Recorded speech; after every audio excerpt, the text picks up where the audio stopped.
Bismillahirrahmanirrahim. Bugün bir mövzu haqqında danışmaq istəyirəm. Bir mövzuya aydınlıq gətirmək istəyirəm. Bildiyimiz və çoxlarımızın namaz qıldığı zaman alnımızı üzərinə qoyduğumuz bu möhür haqqında. Çünki cəmiyyətdə möhürə qarşı əsasən iki fikir formalaşıb.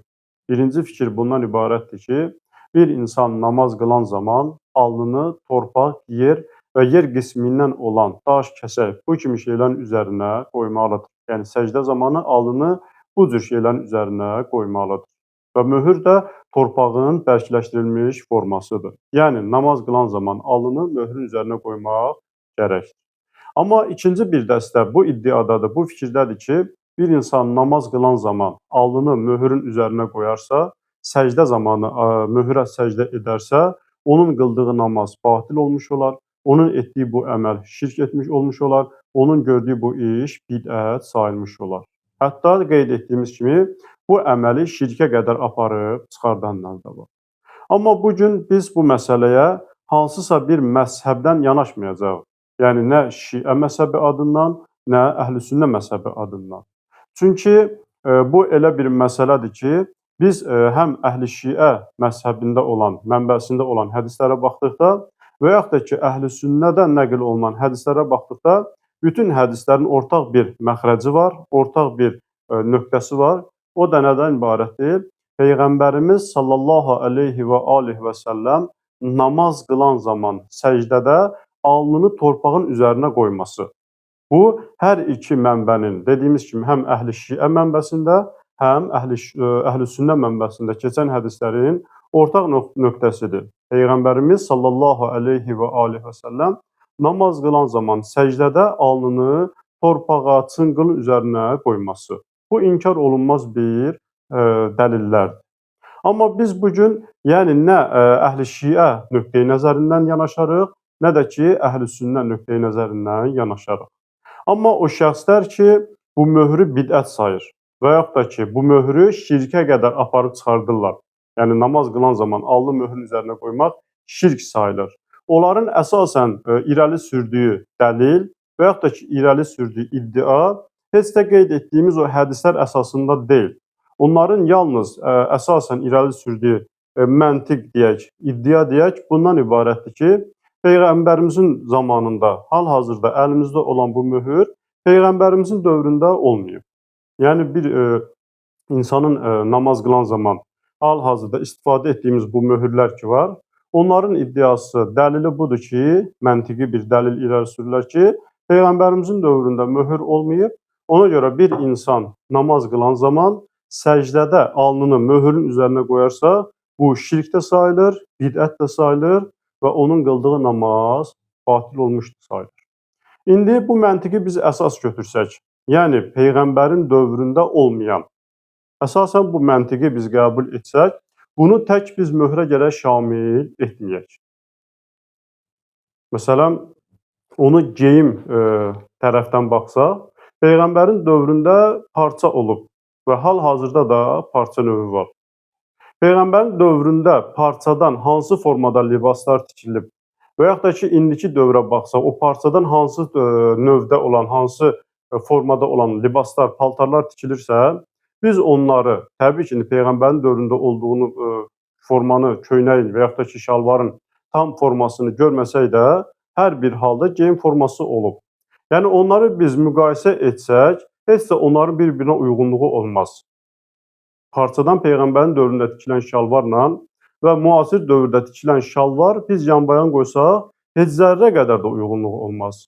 Müasir dövrdə şalvarın 4 dənə cibi, 2 cib arxada, 2 cib qabaqda, yanda, müxtəlif formalarda biz şalvarlar görürük.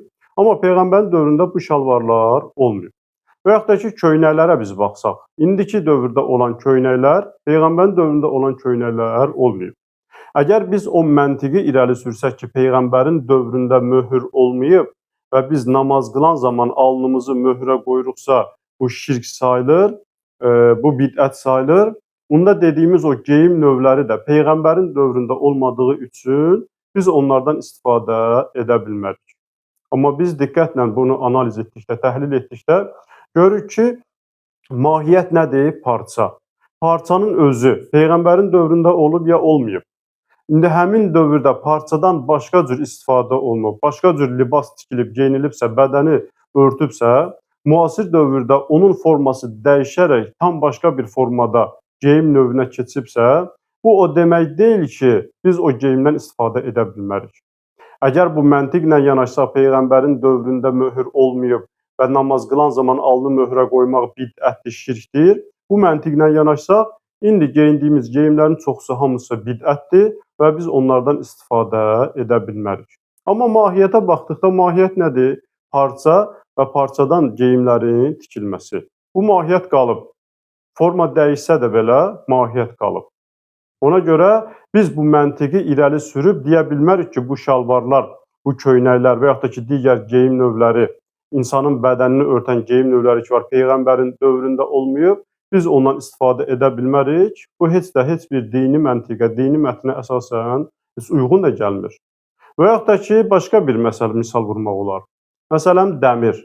Dəmir, mahiyyət olaraq dəmir qalıb. Peyğəmbərin dövründə də dəmir idi, indi də dəmir idi.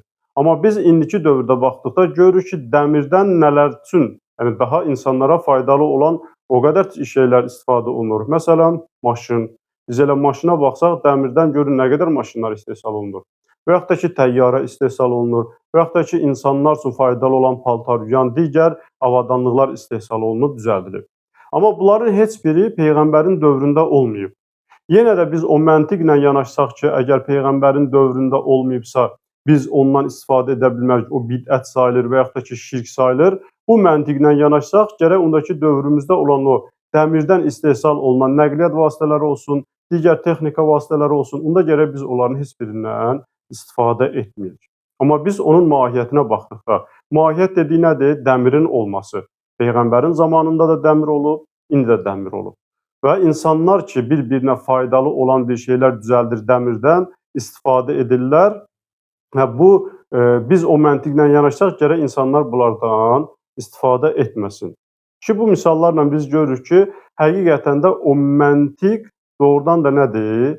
O məntiqi dəlil ki, irəli sürürlər. Peyğəmbərin dövründə möhür olmayıb və biz namaz qılanda möhürdən istifadə etməyimiz şirkdir və yaxud da ki, bidətdir. Bu məntiq yanlış bir məntiqdir. Möhür nədən istehsal olunub? Yəni, möhür nəyin formasıdır? Qumun, torpağın preslənmiş formasıdır. Əgər Peyğəmbərin dövründə mahiyyət nədir? Peyğəmbər sallallahu aleyhi və alihi və səlləm namaz qılan zaman namazda alnını torpağa və yaxud da ki, çınqıl üzərinə qoyubsa və indiki dövrdə həmin o torpaq bir qəlb formasına salınıb, bir möhür formasına salınıbsa, bu heç də o demək deyil ki, bu şirkdir. Bir insan namaz qılan zaman alnını torpağa qoyarsa, bu insan bidət etmiş olur və şirk etmiş olur. Bu məntiqə gəlib çıxmır. Heç bir fəqih, heç bir müctəhid, heç bir alim də mütləq şəkildə namaz qılan zaman səcdədə alnını möhrə qoymalısan, bu vacibdir deyə bir fətva vermir. Deyir ki, namaz qılan zaman alın, torpaq, yer və yer qismindən olan çınqıldır, daşdır, kəsəkdir, bu cür şeylərin üzərinə səcdə edilməlidir.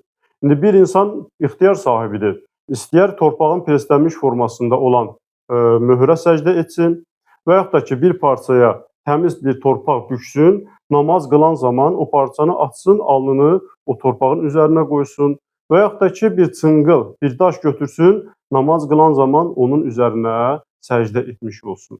Bu məntiqi dəlil gördük ki, nədir? Həqiqətən də özü bir məntiqsizlik. Yenə də əgər biz dəlillərə baxsaq, əvvəldə də qeyd etdik ki, Peyğəmbərin dövründə Peyğəmbərimiz sallallahu aleyhi və alihi və səlləm namaz qılan zaman alnını nəyin üzərinə qoyub? Torpağa. Alnını nəyin üzərinə qoyub? Yəni, nəyə səcdə edib? Çınqıl, daş, kəsək. Bu, hər iki mənbədə, həm əhl-i sünnə mənbəsində nəql olunan, həm də əhl-i şiə mənbəsində nəql olunan hədislərin ortaq məxrəcidir.